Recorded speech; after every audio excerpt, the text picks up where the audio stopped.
warahmatullahi wabarakatuh. Dun Sanak Kandas Channel dimanapun berada, selamat berjumpa kembali dengan kami Kandas Channel, saluran informasi dan hiburan ragam Minang. Bak kata pepatah Minang, malang indak dapet ditolak, mujue indak dapet dirayah. Sepertinya hal itulah yang dialami oleh pengemudi mobil Xenia nomor polisi BA 1003 TR Kamis 10 Mei kemarin sekitar jam 11.45 menjelang siang. Mobil Xenia warna putih itu mengalami kecelakaan tunggal di Jalan Raya Tiku, Kecamatan Tanjung Mutiara, Kabupaten Agam, Sumatera Barat, sehingga mobil tersebut ringsek dan nyangkut di pagar komplek pemakaman kaum Jamba Rangkayo Basa Tiku. Menurut saksi mata yang ada di TKP saat itu, kecelakaan tunggal ini bagaikan misteri yang tak terkuak.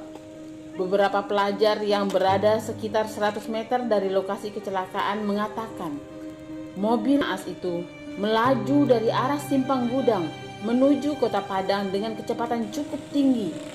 Tiba-tiba saja oleng dan seakan terbang ke arah komplek pemakaman dan akhirnya menabrak dan tersangkut di pagar pembatas komplek pemakaman tersebut.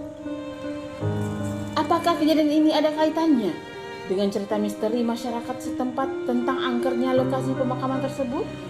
Wallahu a'lam bishawab. Petugas kepolisian sektor Tanjung Mutiara Resort Kabupaten Agam yang turun ke lokasi saat itu menerangkan tidak ada korban jiwa dalam kecelakaan ini. Sang sopir dan satu rekannya yang ada dalam mobil naas itu hanya mengalami luka memar dan dirawat di rumah warga yang tidak jauh dari TKP. Ada penumpangnya, Pak? Oh, sopir serang saja? Baduo? Ada korban? Luko-luko? Tidak parah nada ya? Sampai informasi ini kami laporkan kepada Dun Sanak, belum diketahui secara pasti penyebab kecelakaan ini. Demikianlah informasi ini kami sampaikan. Saya Imelda Ozora